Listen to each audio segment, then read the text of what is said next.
Peran perkembangan program KB terhadap status kesehatan masyarakat di Indonesia.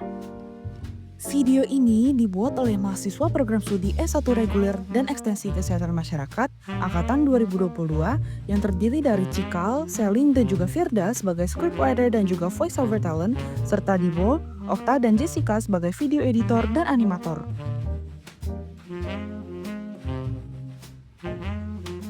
Topik pembahasan meliputi pengenalan program KB, perkembangan program KB, serta dampak program KB terhadap status kesehatan masyarakat di Indonesia.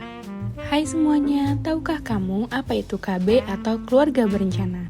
Menurut BKKBN, KB adalah sebuah program untuk membantu keluarga mengatur jumlah dan jarak kelahiran anak secara sehat dan terencana.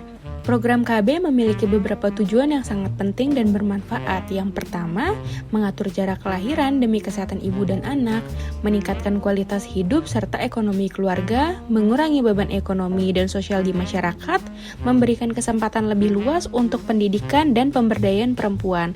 Dan tujuan yang kelima yaitu memastikan program ini dapat diakses oleh semua lapisan masyarakat. Keluarga Berencana pertama kali ditetapkan sebagai program pemerintah pada tahun 1970. Pada masa Orde Baru, program KB dilaksanakan secara masif dengan fokus utama pada upaya pengendalian kelahiran.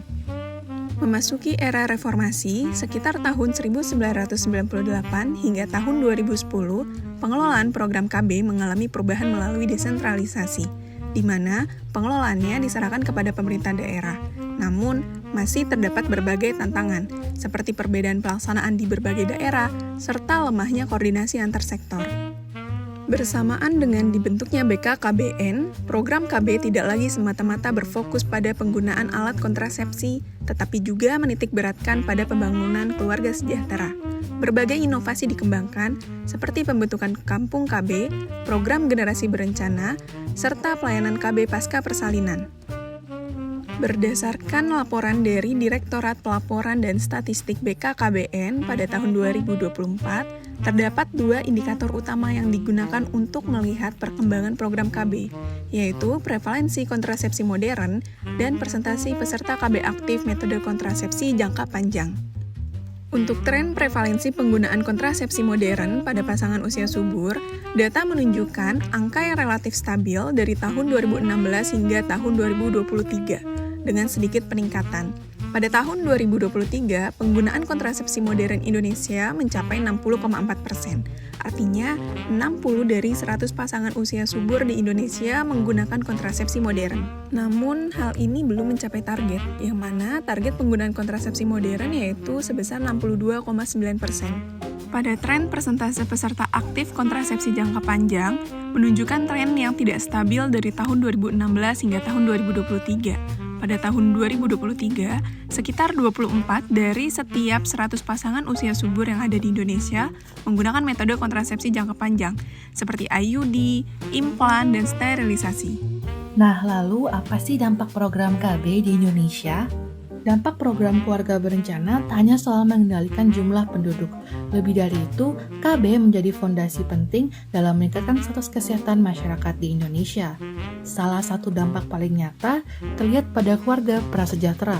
Walau berada di kelas ekonomi bawah, justru mereka yang lebih aktif berpartisipasi dalam program KB. Ini menjadi sinyal awal bahwa kesadaran ber-KB dapat membuka jalan menuju kehidupan yang lebih baik. Sebelum ikut KB, keluarga kesulitan memenuhi kebutuhan dasar, makan tak teratur, rumah tak layak, hingga akses kesehatan dan pendidikan yang terbatas. Setelah ikut KB, kondisi perlahan membaik, anak-anak sekolah, konsumsi protein meningkat, dan anggota keluarga mulai produktif. Bahkan, mereka mulai punya tabungan, bisa rekreasi mingguan, dan punya akses informasi. Di tahap lanjut, ada yang jadi donatur, bahkan aktif di kegiatan sosial masyarakat. Di sisi lain, KB juga efektif menurunkan angka kelahiran. Contohnya, di Kecamatan Bandar, Pacitan, angka kelahiran turun signifikan terutama pada kelompok usia remaja. Tapi, tantangan masih ada, seperti minimnya penyuluhan KB dan rendahnya partisipasi pria. KB juga berdampak langsung pada kesehatan ibu dan anak. Dengan jarak kelahiran yang terencana, risiko komplikasi bisa ditekan dan bayi lahir dalam kondisi yang lebih sehat. Jelas bahwa program KB tak hanya soal populasi, tapi juga tentang membangun keluarga yang sehat, sejahtera, dan berdaya. Sekarang sudah lebih tahu kan tentang program KB? Program keluarga berencana bukan hanya soal memilih alat kontrasepsi, tetapi lebih dari itu. Dengan perencanaan keluarga yang baik, kita bisa menciptakan generasi yang sehat, ekonomi yang stabil, dan masyarakat yang lebih sejahtera. Jika teman-teman ada opini, silakan tulis di kolom komentar ya. Sampai jumpa.